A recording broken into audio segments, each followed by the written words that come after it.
1968 में रिलीज हुई science fiction movie 2001 space time Odyssey उस साल की सबसे बेहतरीन मूवी रही थी। ये मूवी इतनी बेहतरीन थी कि इसे आज देखने वाले लोग भी इससे काफ़ी ज़्यादा इम्प्रेस्ड हैं। हमें इस मूवी में 4 स्टोरीज दिखाई गई थी, यानी कि ये मूवी 4 हिस्सों में बटी थी। Section 1 the dawn of man, section 2 जिसे कोई नाम दिया नहीं गया था, section 3 Jupiter mission, section 4 Jupiter and beyond the infinite. इस मूवी का हर एक सेक्शन एक दूसरे से पूरी तरह से अलग था, लेकिन इनमें एक चीज़ काफ़ी ज़्यादा कॉमन थी और जिसने इस पूरी मूवी को बांध रखा था, और वो चीज़ थी एक मिस्टीरियस स्ट्रक्चर जिसे नाम दिया गया मोनोलिथ। इस मूवी में इन मोनोलिथ्स को किसी एलियन सभ्यता ने ह्यूमंस की एवोल्यूशन से पहले पृथ्वी, चांद और जुपिटर ग्रह के करीब लगाया था। इस मूवी में दिखाए गए ये मोनोलिथ्स एक तरह के ट्रांसमीटर थे जिन्हें एलियंस के साथ कांटेक्ट बैठाने के लिए लगाया गया था। लेकिन इस मूवी के रिलीज होने के दशकों बाद सन 2020 में ऐसे ही एक मोनोलिथ को यूटा रेगिस्तान के बीचों बीच खोजा गया। ये मिस्टीरियस स्ट्रक्चर यहाँ कहाँ से आया, इसे यहाँ क्यों लगाया गया और आखिर इसे लगाने का मकसद क्या था, इन सवालों का जवाब आज भी हमारे पास नहीं है। यूटा में मिले इस मोनोलिथ के बारे में जब लोगों को पता चला तो उनकी राय इसको लेकर काफ़ी ज़्यादा अलग थी। कुछ का इसको लेकर कहना था कि ये सिर्फ एक आर्ट प्रोजेक्ट है, तो कुछ का कहना था कि इसे एलियंस द्वारा लगाया गया है। लेकिन इसके कुछ दिनों बाद ही एंडी ल्यूज और साइलवान क्रिस्टनसन ने इस मोनोलिथ को इसकी जगह से हटा दिया। लेकिन इससे जुड़ी अजीब बात ये रही कि जिस दिन इस मोनोलिथ को हटाया गया, एक नए मोनोलिथ को रोमानिया में खोजा गया। रोमानिया में मिला ये नया मोनोलिथ यूटा के मोनोलिथ के जैसे ही एक ट्रायंगुलर प्रिज्म के जैसा था और जिसकी ऊंचाई 10 से 12 फीट की थी। हालांकि ये यूटा में मिले मोनोलिथ से कुछ अलग था, क्योंकि यूटा में मिले मोनोलिथ के चमकदार सतह के उलट इसकी सतह पर कुछ लाइंस बनी थी। लेकिन इस रोमानिया में मिले मोनोलिथ के साथ भी एक अजीब घटना हुई। ये इसके मिलने के 4 दिनों बाद रातों रात गायब हो गया।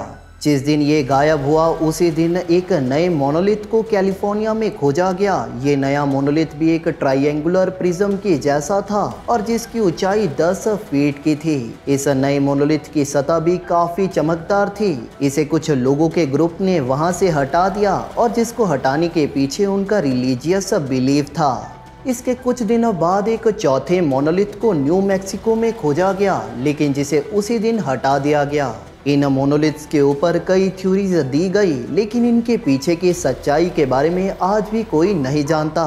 कोई ने सिर्फ एक प्रैंक बताता है, तो कुछ का कहना है कि ये एक एलियन स्ट्रक्चर है। लेकिन इन्हीं जैसे मोनोलिथ को इससे भी कहीं पहले मंगल और उसके चांद फोबोस पर देखा गया था, जिनके ओरिजिन को लेकर आज भी हमारे वैज्ञानिक पूरी तरह से श्योर नहीं है। तो बात है 1998 की, जब दी मार्स ग्लोबल सर्वेयर ने एक मिस्टीरियस स्ट्रक्चर को मंगल के चांद फोबोस पर खोजा था, जो कि मंगल को ऑर्बिट करने वाले चंद्रमाओं में से एक है। मार्स ग्लोबल सर्वेयर ने जिस स्ट्रक्चर की तस्वीर को कैप्चर किया था, ये काफ़ी ज़्यादा हैरानगी भरा था। इस तस्वीर में दिखने वाला ये स्ट्रक्चर एक मोनोलिथ की तरह दिख रहा था। मंगल के फोबोस चांद पर एक बहुत ही इंटरेस्टिंग ऑब्लिस्क या मोनोलिथ है, जिसे फोबोस मोनोलिथ का नाम दिया गया। चांद पर कदम रखने वाले दूसरे व्यक्ति बज एल्ड्रिन ने इससे जुड़ी बहुत बड़ी बात की और ये दावा किया कि ये रहस्यमय स्ट्रक्चर जिसे फोटोग्राफ किया गया था वो एक आर्टिफिशियल स्ट्रक्चर था। उन्होंने कहा कि जब हम मंगल ग्रह के इस चांद फोबोस पर जाकर इस स्ट्रक्चर का अध्ययन करेंगे तो ये इतिहास को देखने के हमारे नज़रिए को पूरी तरह से बदल देगा। क्या ये रियल में पॉसिबल है कि मंगल के इस चांद पर एक ऑब्लिस्क हो, यानी कि एक पतला पत्थर का पिलर जो आमतौर पर एक स्क्वायर या रेक्टेंगुलर शेप का होता है, जिसे मॉन्यूमेंट या लैंडमार्क के रूप में लगाया जाता है, जो कि एक नेचुरल स्ट्रक्चर नहीं होता। लेकिन क्या इसे सच में वहाँ पर किसी दूसरी दुनिया के जीवों द्वारा लगाया गया था? अगर हाँ, तो क्या उन्होंने दूसरे ग्रहों और खगोलीय पिंडों पर या शायद हमारी पृथ्वी पर भी इसी तरह की संरचनाएं बनाई होंगी, जैसा कि कुछ शोधकर्ताओं का कहना है। डेविड चाइल्डलेस, जो कि पेशे से एक ऑथर हैं और हिस्ट्री टीवी की एशियंट एलियन सीरीज में भी काम कर चुके हैं, उनका इसके बारे में कहना है कि हमें इजिप्ट में कई मोनोलिथ देखने को मिले हैं और ये सभी ऑबलिस्क या कहे तो मोनोलिथ कम से कम 4000 से 5000 साल पुराने हैं। इसी के साथ ही यूथोपिया में मिले ऑबलिस्क भी इतने ही पुराने हो सकते हैं। ये ऑबलिस्क क्रिस्टलाइन ग्रेनाइट का एक टुकड़ा होते हैं और इस ग्रेनाइट के अंदर क्वार्ट्ज क्रिस्टल्स हैं। तो ये मोनोलिथ खुद एक तरह के क्रिस्टल टावर होते हैं जिनमें वो सभी गुण होते हैं जो क्वाड क्रिस्टल टेक्नोलॉजी के लिए लाते हैं। इस तरह से ये मोनोलिथ एक तरह के एंटीनास हैं। कोई भी एंटीना एक ब्रॉडकास्ट को भेज भी सकता है और उसे रिसीव भी कर सकता है। इस तरह से हमारे पास ये प्राचीन मोनोलिथ्स हैं जो कि पूरी दुनिया में फैले हैं और जिनमें से हमने कुछ ही को खोजा है और कुछ अभी भी हमारी पहुंच से काफ़ी दूर हैं। इसे आज देखने पर ऐसा लगता है कि ये एक वर्ल्ड वाइड सिस्टम था, बिल्कुल आज के वायरलेस ब्रॉडकास्टिंग सिस्टम के जैसे। ये मोनोलिथ्स एटमॉस्फेयर में पावर को ब्रॉडकास्ट कर सकते थे और दुनिया भर की रिमोट लोकेशन में उस पावर को पिक किया जा सकता था, जैसा आज radio, television set, satellite phone या कंप्यूटर के केसेस में है। आज देखने पर यह सिस्टम ऐसा लगता है जिसे हमारे इस ग्रह पर हजारों साल पहले एक्स्ट्रा टेरेस्ट्रियल लोगों द्वारा सेटअप किया गया था और स्ट्रेंजली उन्होंने ऐसा केवल हमारी पृथ्वी पर ही सेटअप नहीं किया था। इसीलिए हम इन मोनोलिथ्स को तभी अच्छी तरह से खोज पाएंगे जब हम मंगल ग्रह पर कदम रख पाएंगे और इसकी सतह को एक्सप्लोर कर पाएंगे, तो हमें वहाँ भी ऐसे ही मोनोलिथ्स देखने को मिलेंगे। हालांकि मार्स रिकॉनेसेंस ऑर्बिटर ने मंगल ग्रह की सतह से 300 किलोमीटर की ऊंचाई से मंगल की सतह की इस तस्वीर को कैप्चर किया था। इस तस्वीर में हमें फोबोस पर मिले मोनोलिथ के जैसे ही एक स्ट्रक्चर देखने को मिला जिसे मार्स मोनोलिथ का नाम दिया गया। रिचर्ड लेविटन जो कि एक और ऑथर हैं, उनका इसके बारे में कहना है कि आपको ये रियलाइज़ करना होगा कि इसमें शामिल पत्थरों के अलावा और भी बहुत कुछ है। इनके चारों ओर एक तरह का एनर्जी फील्ड है और ये इन पत्थरों की प्लेसमेंट के जरिए काम करता है। जब ये एक सर्कल, एक लाइन या अकेले खड़े होते हैं तो ये सेलेस्टियल एनर्जी को ज़मीन में ले जाते हैं, इसे ट्रांसमिट करते हैं और इसे स्थानीय लैंडस्केप में डाउनलोड करते हैं।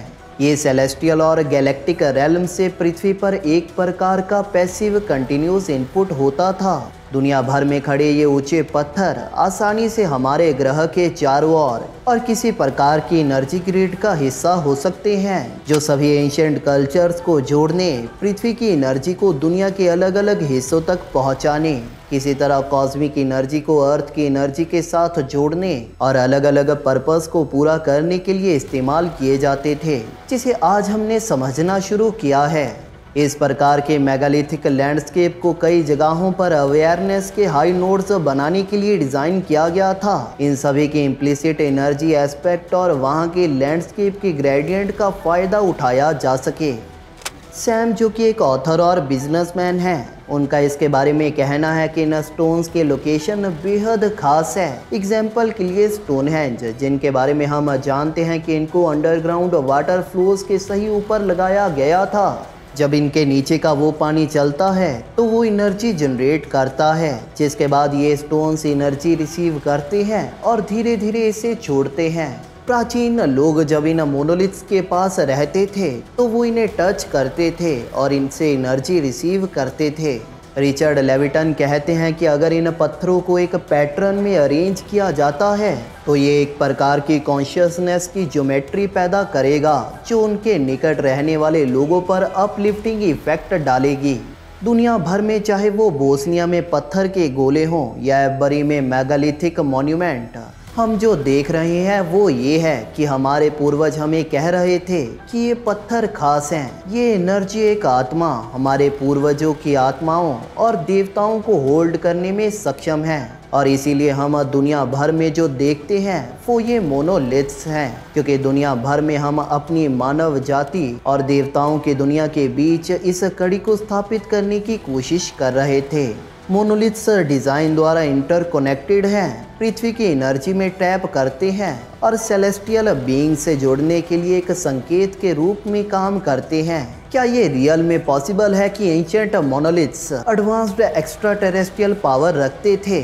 जिसे हमने अभी तक समझा नहीं है? और अगर हाँ, तो क्या होगा जब हम मोनोलिथ्स के रहस्यों को खोलेंगे और इनके बारे में जानेंगे? इसके बारे में आपका क्या कहना है, हमें नीचे कमेंट सेक्शन में ज़रूर बताइए। अगर आपको ये वीडियो पसंद आई तो इसे लाइक और शेयर ज़रूर करें और इसी तरह की और वीडियोस देखने के लिए हमारे चैनल स्पेस डोज को सब्सक्राइब जरूर कर लें।